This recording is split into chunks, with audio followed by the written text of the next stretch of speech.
Hello, it's Friday, the 29th of May, and we're on our healing series, and we're part 5 this morning. I just wanted to recap quickly what we've learned already. And the first major thing, the most important thing about healing, is God calls himself the healer. He calls himself the one who heals. He declared over his people, I am the Lord who heals you.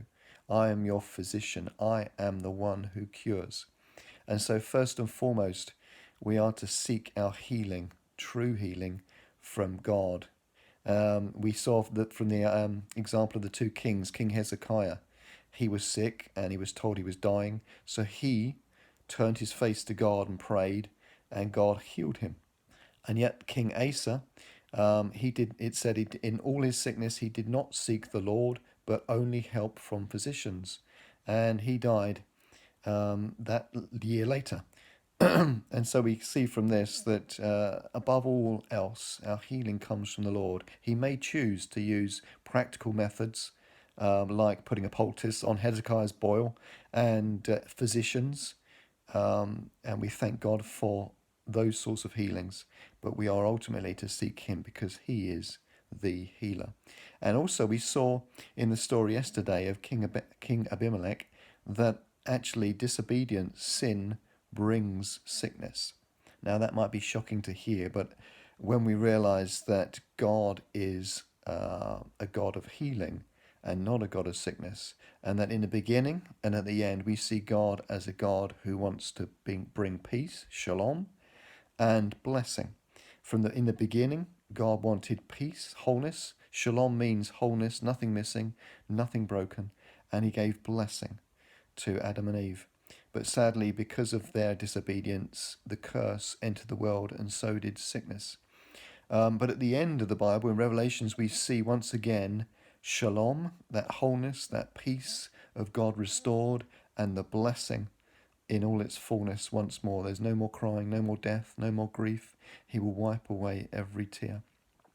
But here we are in the middle between Genesis chapter 1 and Revelations chapter 22.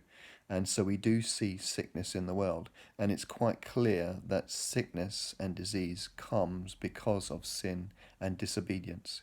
Now, that doesn't mean that it comes because of your sin, and that if someone's sick, it means that they've sinned. But what it does mean is that we're in a world, and because Adam and Eve sinned and because people sin, that there is sickness and disease. And it's interesting. I want to take another point from King Abimelech's story. So if we turn to Genesis chapter 20, we know that Abimelech has taken Sarah, Abraham's wife, to be his wife because he fancied her, and as a king he can have her anyone he wants to, and because she wasn't married in his eyes, because they'd made the ruse that she was his brother instead, so they wouldn't kill Abraham to get to her. Anyway, God appears to him in a dream to King Abimelech and says, "You are as good as dead because the woman you have taken, she is a married woman."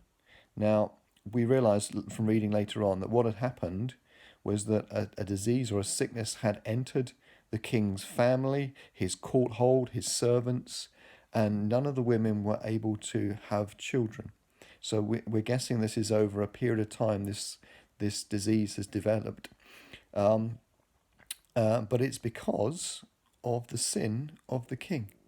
Now, it's unfair, doesn't it? It seems unfair that other people should suffer, but that's the nature of sickness, that it abounds. That's where sin abounds, so does disease and sickness and the curse, because sickness is part of the curse. But what is interesting is that the king did not realize he'd sinned.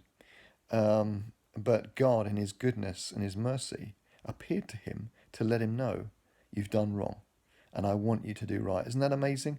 You know, some people think, because all the sickness and disease that's going around, that God is a mean God with a baseball bat, just waiting to punish and inflict pain and suffering on anyone who disobeys.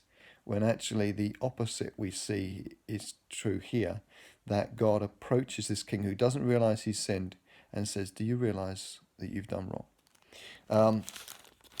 And he says, well, I'm innocent. I didn't realize. And so God explained, and he said, now return the man's wife, for he is a prophet, and he will pray for you, and you will live. But if you do not return her, you may be sure that you and all yours will die.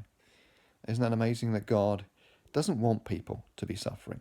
Can you hear that right there? He doesn't want this king who's not a believer in God. They're not a nation of godly people. And yet he's saying, look, I don't want you to be sick. I don't want you to be suffering in this way. But because you have sinned, this is what's happening to you. But I want to reverse this. I want you to do the right thing, and so I can heal you. And my servant will pray for you and bring healing. Now, can you hear God speaking to you? Please, people, don't accuse God of causing your suffering and making you sick, or that he perhaps wants you to be sick. No, hear him right from the beginning. He does not want you sick. He wants you healed. He wants you walking in obedience too. Sure, obedience to God helps and does prevent diseases and sickness in our lives. But because we live in a fallen world, we cannot avoid sickness and disease. So it does come to us. But hear the heart of God here for everyone to repent and turn to him, and for the prophet, or for us as Christians, to be able to pray for other people and release that amazing forgiveness and healing into their lives. I've run out of time. See you tomorrow.